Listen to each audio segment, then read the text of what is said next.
एक गांव में कविता अपने बेटे कालू के साथ रहती थी।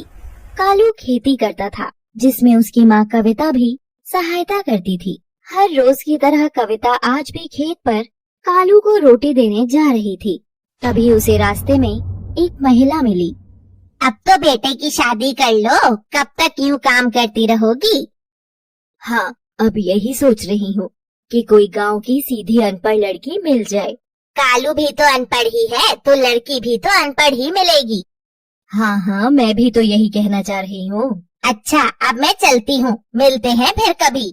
हाँ, अब शादी में बुलाऊंगी। महिला वहाँ से चली गई। अब कुछ भी हो, अब मैं कालू की शादी 1 महीने के भीतर ही करूंगी। मैं अब ज्यादा काम नहीं कर सकती। कविता मन के इन्हीं सवालों में फंसकर खेत पर पहुँच गई। क्या हुआ माँ, उदास लग रही हो? क्या करूं, इस उम्र में काम करना पड़ रहा है। अब तेरी शादी करके ही थोड़ा चैन मिलेगा। कविता कालू की शादी कराने में लग गई और फिर कुछ दिन में ही पड़ोस के गांव में रहने वाली लड़की अपेक्षा को अपनी बहू बनाकर घर ले आई। एक सुबह को कालू अपने खेत पर काम कर रहा था। तभी वहाँ गांव का जमींदार गजेंद्र अपने कुछ आदमियों के साथ आ गया। कालू, तुम गरीब लोगों को समझ नहीं आता है क्या? क्या हुआ बाबूजी? मैंने तुम सभी गांव वालों को बताया था कि सारी फसल की कमाई मेरे घर पहुंचानी है, लेकिन तुमने ऐसा नहीं किया। जमीन हमारी, मेहनत हमारी, फिर कमाकर आपको क्यों दे भला? बेवकूफ, मैं यहाँ का जमींदार हूँ। क्या तुमको इतना भी समझ नहीं आता है? अब तुम लोग पिटाई से ही मानोगे। इस गवार को इसकी औकात दिखा दो, हड्डी पसली तोड़ दो इसकी। गजेंद्र के आदमी लाठी से कालू की पिटाई करने लगे। बचाओ, बचाओ! गांव के लोग खड़े होकर तमाशा देख रहे थे, लेकिन कालू को बचाने कोई नहीं आया। गजेंद्र चेतावनी देकर चला गया। कालू भी जैसे तैसे घर पहुंच गया। कालू की ये दशा देखकर कविता और अपेक्षा दौड़कर आईं। क्या हुआ मेरे बच्चे को? किसने किया ये हाल? माँ, जमींदार गजेंद्र ने मेरी हालत की है। उसकी ये हिम्मत? तुम अभी पुलिस को कॉल करो। तू इस मामले में कुछ ना बोले तो ज्यादा ठीक है। मैं भी इस घर का हिस्सा हूँ, मुझे भी अभिव्यक्ति की आजादी है। माँ, किस पागल से मेरी शादी करा दी है? कौन है ये और क्या बोले जा रही है ये? समझ तो मेरे भी ना आ रहा कुछ।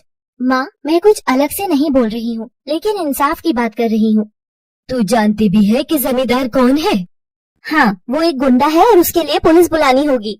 उसे पुलिस भी हाथ नहीं लगाती है। पुलिस की भी शिकायत की जा सकती है। तू अपना मुंह बंद कर और घर के कामों में लग जा।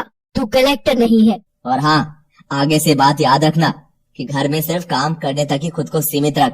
बाकी किसी भी बात में बोलने की तुझे जरूरत नहीं है। आप जानते हो कि आदमी को किस पर गुस्सा आता है?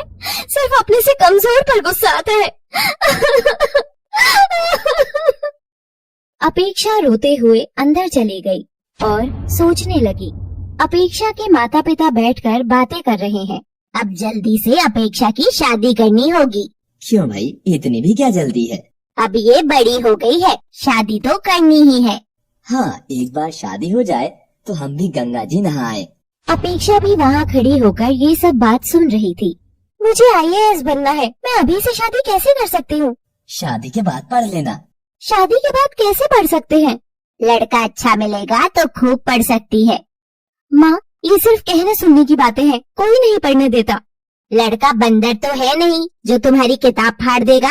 अपेक्षा को अपने माँ पापा के आगे हारना पड़ा और उसने कालू से शादी कर ली। 3 साल बाद अपेक्षा नाराज होकर अपने माँ पापा के पास गई हुई थी। उसकी सास कविता खाना बना रही थी। तभी वहाँ गांव के कुछ लोग और जमींदार गजेंद्र अपने आदमियों के साथ पहुँच गया। कालू, ओ कालू, बाहर निकल कर आ। कालू बाहर निकल कर आया। जी बाबूजी। क्यों रे, तेरी समझ में कुछ क्यों नहीं आता है? क्या हुआ बाबूजी? ज्यादा भोला मत बन और ये बता कि पैसे अब तक क्यों नहीं पहुँचे? वो मैं दे दूंगा। नहीं नहीं, अब मुझे पैसे नहीं चाहिए, बल्कि मैंने पूरे गांव की जमीन अपने नाम करा ली है। अब तू भी जल्दी से इस कागज पर साइन कर दे और अब से मैं तुम सबको मजदूरी दिया करूंगा।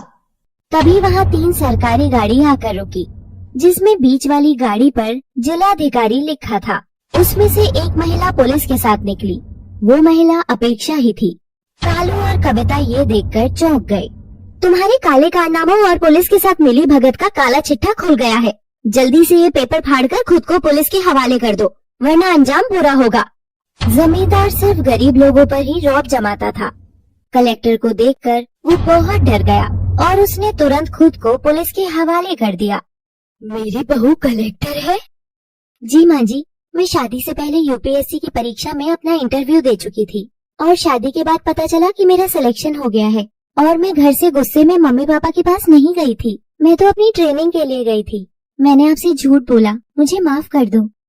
माफ तो तू हमें कर दे बेटी, हम दोनों ने तेरी कदर नहीं की। आज मैं गर्व से कहती हूँ कि मेरी बहू IAS है।